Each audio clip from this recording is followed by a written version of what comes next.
And welcome, Hoosier Nation, to another edition of the Hoosier Sound-Off, recorded on Monday morning, May 20th, 2019. I am your host, Noah Freeman, and I am here for your quick roundup of IU sports news. Before we get into baseball, there was a lot of accomplishments this past week for various Indiana sports programs. Let's start with an update on how the women's golf team is doing in the NCAA Championship. The 24-team field will compete in 3 rounds before teams start to get cut. Storms on Saturday pushed the whole tournament back, so the amount of teams cut and when they were cut changed. After 2 rounds, Indiana is tied for 22nd. With the change in the rules, the Hoosier women will have to place in the top 8 after today's play. They are currently 28 strokes behind 8th place, with only 1 day to make up the ground, so it seems as the women's golf team will finish up their season today. The women's rowing team finished 5th in the Big Ten Championship this past weekend for their 6th straight top 5 finish.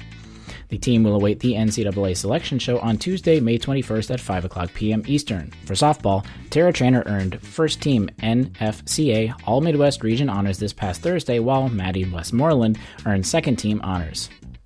Indiana's Michael Brinegar qualified for Team USA in the open water 5K for the 2019 FINA World Championship in July. Former Hoosier soccer player Justin Rennicks was named to the United States U20 men's national team roster for the upcoming FIFA Under-20 Men's World Cup in Poland that competes from now until June 16th. For men's golf, junior Jack Sparrow, and yes, that is his real name, won Indiana PGA Indianapolis Open this past weekend.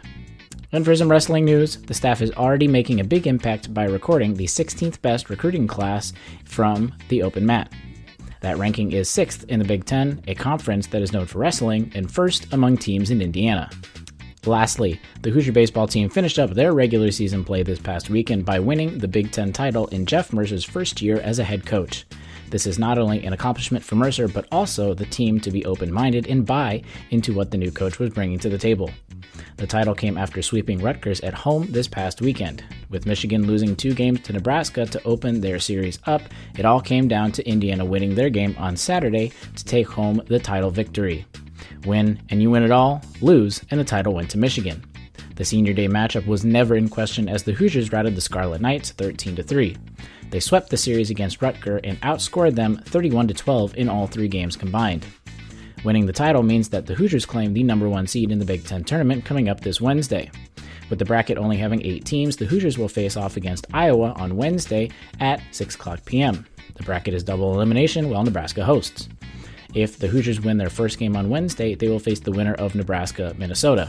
If they lose, they will face the loser of that game. The scenarios will change as double elimination gets underway, so make sure to stay tuned and watch the games through BTN.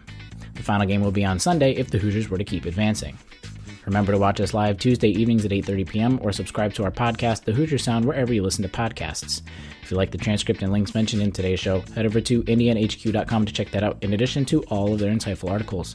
We will catch you next Monday, May 27th, for the next edition of The Hoosier Sound-Off. But, as always, thank you for listening, Hoosier Nation, and we'll see you next time.